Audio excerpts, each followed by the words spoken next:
Again, I was in the summer class with Rohit, and I kind of have an easy job here in that I'm going to talk about pitching, which, as the semester went, is kind of how we went tonight.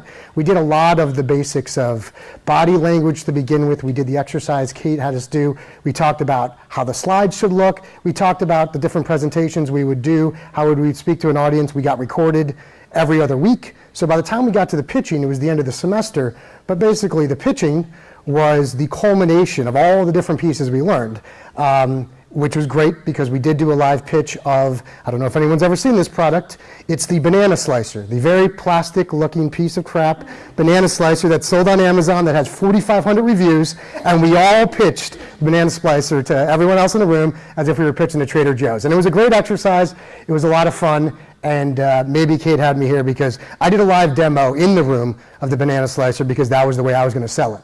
And I tried to incorporate all of the things Rohit has taught us along the way in the pitch. So he started that pitch lesson, and we got to this point with the types of pitches or the pitch models. And the way I would say this is, and this would be your thesis. This would be that if you boiled down your entire pitch situation, there's ways to go about it. There's the one word. So is it happiness? Is it simplicity? What are you selling in one word? There's the question, what would happen to Y if X occurred? And you pose it that way, and then you're trying to hook your audience in. There's the rhyming pitch.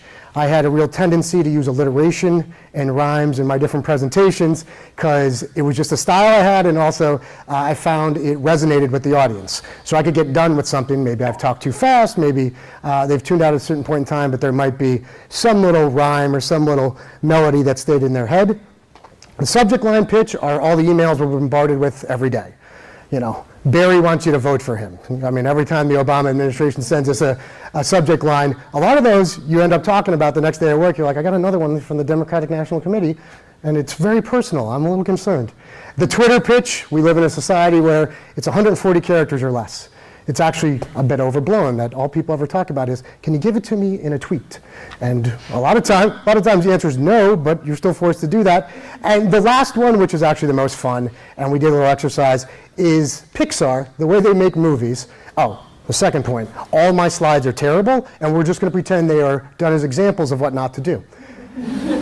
So the Pixar pitch, and you can plug every one of their movies into this, is this sort of rhythmic storytelling, this Mad Libs of once upon a time there was, a lonely fish. Every day, this fish went out into the ocean. One day this happened. Because of that, this other thing happened. Because of that, we're getting towards the end of the story until finally. And every one of the movies goes this way. They actually have an entire, I believe there's a book devoted to the Pixar pitch. It's just one of the ways to look at how you're going to go about, telling your story. And I was saying this as we were warming up earlier, and a few people were in the room. A pitch is not just selling a product. And we talked about this. An interview is a pitch. You're pitching yourself. I work for a large trade association. Every time our lobbyists, our field reps go to the Hill, they're pitching a policy. So you're not just selling that banana splicer. You're selling yourself, or you're selling an idea.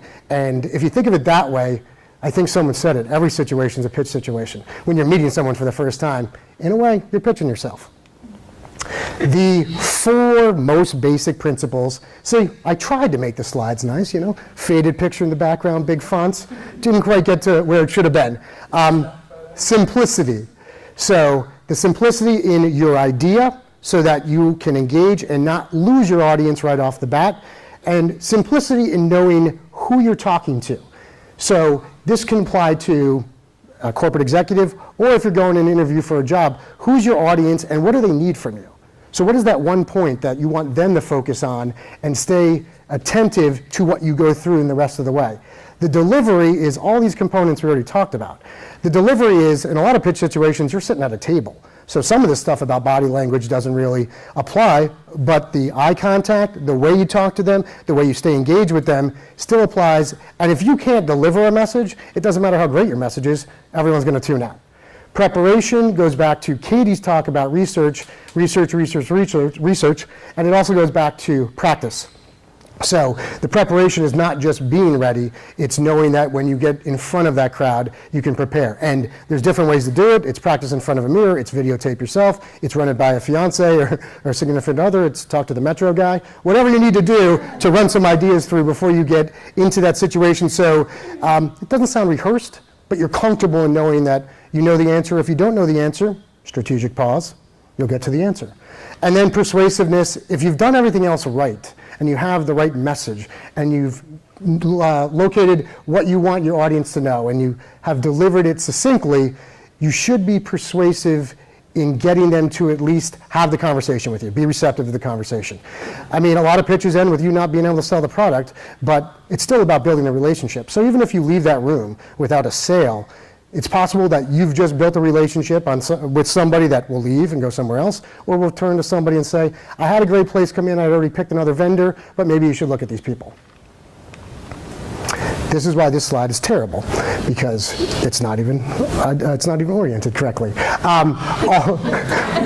All this is me repeating, and this I tend to do slides in my presentations that do have the same thing over and over again, usually spaced out maybe every 3 or 4, and it's me hammering home the point, but in a different word. So knowing your audience is doing the research, focusing on the customer. Crafting your pitch is all the practice, it's all the preparation, it's the in front of the mirror, it's the fine-tuning your words, it's the making sure that if you have something in there, doesn't offend the audience. Rohit's example with the bananas was, you can't go in there and be like, who doesn't love bananas? Because there's at least one person in the room that hates bananas. Which was true, we had 2 people in the room that hated bananas. Preparing to deliver your pitch, delivering your pitch, and closing your pitch. And the closing is, you've got to really bring it home. And you've got to bring it home and not be afraid to finish up with, I know I did well, in your own head. Okay, I'd like you to place an order. So there's a call to action when you're done. You can't just wrap up and sort of let it tail off. You have to finish on a high note. Prepare with the company prospects or profiles. I put this in because this, to me, applies a lot more to interviewing. And we had a conversation in one of our classes about pitching yourself in an interview. And there's a lot of folks in the program that are either switching jobs or looking for a new job or coming right out of school.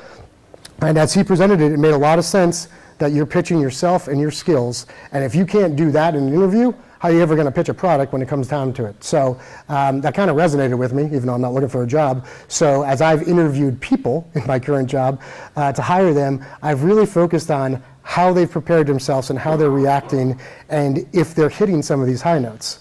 And then align with the buyer journey is basically you are in their head and you know what they're going to say and you can deliver what they want. And these are, if you've done it right, this is what's going to happen if you're sincere. So I do like to fake it till you make it. It's the old Seinfeld George Costanza, it's not a lie if you believe it. So if you are convincing enough, you will seem sincere. But it certainly doesn't help if you're not being truthful in what you're putting forward. So fake it till you make it is great, but honestly, you don't need to fake it if you've done enough research and prepared yourself. You know your stuff. Examples and proof are interesting. So you can say I've created the hoverboard from Back to the Future. Here's an example of it on paper. Let's see the proof. Bring that into the room so I can hop on that hoverboard and use it. So you can give all the examples in the world, but if you can't prove that what you've just told them you can do, you're not going to get anywhere. They're going to laugh you out of the room. The partnership is let them, as you talk to them, feel the relationship building. Don't tell them they need you. Convince them that what would work best for us is to collaborate. Realism, you can't be pie in the sky. Something has to be grounded in realism, no matter what you do. So no matter what you're pitching, product, yourself, you can't be telling people I used to be the president in an interview because it's not really grounded in realism. The vision, people don't want short-sightedness. They want to see the future. They want you to describe where you see yourself in the future or where you see their company in 5 years, especially if they use your banana slicer. And then the easy call to action. The easiest one is, here's an order form. Please buy 1,000 of these plastic banana splicers. And then leaving your card, but making sure that they know that they need to do something when they're done having this interaction with you. And even if it's not in that room, if it's later in the day with an email or a phone call or the next day, make sure that you put the impetus back on them to get back to you. This is basically demonstrate knowledge and ask informed questions and earn the next step are the last 2 points from the previous slide. So it is awfully repetitive. And I threw this into the pitch presentation because we had a separate section where we talked about the Q&A, but I find that the Q&A portion, anytime you're done with pitching a product or in an interview process, this is where it's going to show up the most.